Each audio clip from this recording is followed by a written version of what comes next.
دنیا کے قدیم ترین مذہبی مقامات میں شمار ہوتا بیت المقدس اپنے در و دیوار سے آج بھی ہزاروں سال پرانی مذہبی، سیاسی اور تہذیبی واقعات کی روداد سناتا ہے۔ آج سے 2400 سال پہلے کی بات ہے۔ اسی بیت المقدس کی ایک بستی میں ایک ٹوٹا پھوٹا اور خستہ حال مکان تھا، جس میں ایک غریب اور بدحال درویش رہتا تھا۔ بھوک اور تنگی کا یہ عالم تھا کہ گال پچکے ہوئے اور رنگت سیاہ تھی، جسم میں ہڈیاں نمایاں نظر آتی تھی۔ کپڑوں کا کوئی حصہ ایسا نہ تھا کہ جہاں پیوند نہ لگے ہو، مگر پھر بھی صبر اور استقامت کا بڑا پکا تھا، اور خدا سے ہمیشہ یہی دعا مانگتا کہ اے سارے جہان کے مالک، اگر تو نے مجھے کمزور اور ناتواں پیدا کیا ہے تو مجھے بے محنت روزی عطا کر۔ صبح سے شام تک وہ خدا سے یہی تقاضا کرتا، اے خدا، میں تیرے سوا کسی سے نہیں مانگتا، تو مجھے غیب سے ایسی روزی دے کہ میں سوائے تیرے کسی کے آگے ہاتھ نہ پھیلاؤں۔ وہ درویش سالوں یہی دعائیں کرتا رہا۔ پڑوس کے کچھ لوگ اس کی حالت پر ترس کھا کر کچھ نہ کچھ کھانے کو دے دیتے، جس سے اس کے پیٹ کی آگ بجھ جاتی۔ دوسری طرف لوگ اس کا مذاق بھی اڑاتے۔ لوگ کہتے کہ یہ داڑھی والا کیا بےہودہ بکتا ہے، اس کی خدا سے زورا زوری تو دیکھو، لگتا ہے کسی نے اسے بھنگ پلا دی ہے۔ بھلا روزی کمانے کا یہ بھی کوئی طریقہ ہے؟ روزی کمانے کے لیے تو اچھی خاصی محنت کرنی پڑتی ہے۔ بڑے بڑے نبی اور رسول بھی اس دنیا میں آئے، مگر روزی کمانے کے لیے ان کو بھی سخت محنت کرنا پڑی۔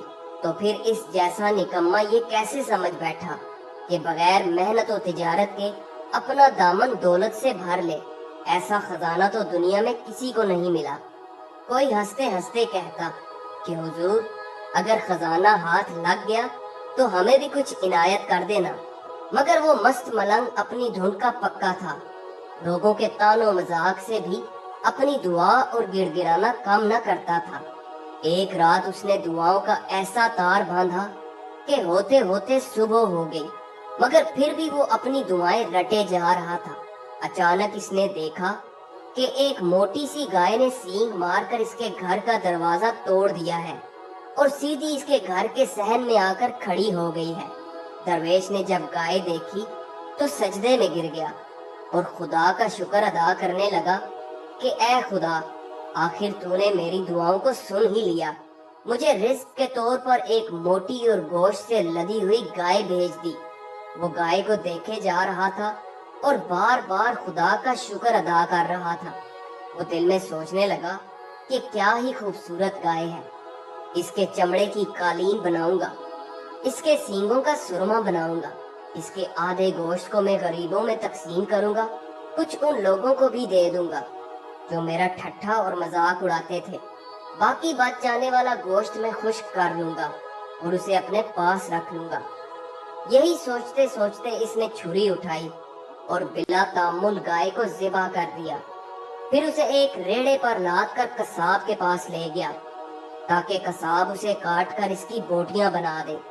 قصاب اپنے اوزار ابھی تیار کر ہی رہا تھا کہ ایک آدمی اپنا سر پیٹتا اور چیختا چلاتا وہاں آ نکلا اور اس درویش کو گریبان سے پکڑ کر کہنے لگا، اے ظالم، تو نے میری گائے کو کیوں مار ڈالا؟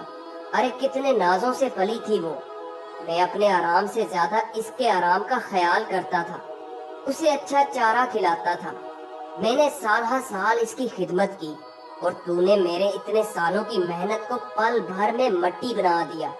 بتا، تجھے کس نے یہ اختیار دیا تھا کہ میری گائے کو ذبح کر؟ غرض وہ آدمی برابر شور مچا رہا تھا، اور اس کے غل غپاڑے کی وجہ سے مخلوق خدا کا جم غفیر اکٹھا ہو گیا۔ درویش کہنے لگا، بھائی تمہیں غلط فہمی ہوئی ہے، یہ گائے تمہاری نہیں ہے، یہ گائے تو مجھے خدا نے بھیجی ہے۔ میرے اتنے سالوں کی محنت رنگ لائی اور کل کائنات کے مالک نے میری دعا سن لی اور یہ گائے مجھے بھیج دی۔ پھر وہ کہنے لگا، اے لوگو، تم سب میری رات دن کی گریہ وزاری کے گواہ ہو۔ کیا میں خدا سے رات دن یہ دعا نہیں مانگتا تھا کہ اے خدا، مجھے بے محنت غیب سے حلال روزی عطا کر؟ آج تو میرے برسوں کی محنت کا پھل ملا ہے اور یہ بے وقوف کہتا ہے کہ یہ گائے اس کی ہے۔ گائے کا مالک کہنے لگا، ابے کیا اول پھول بک رہا ہے، یا تو تم خود پاگل ہو گے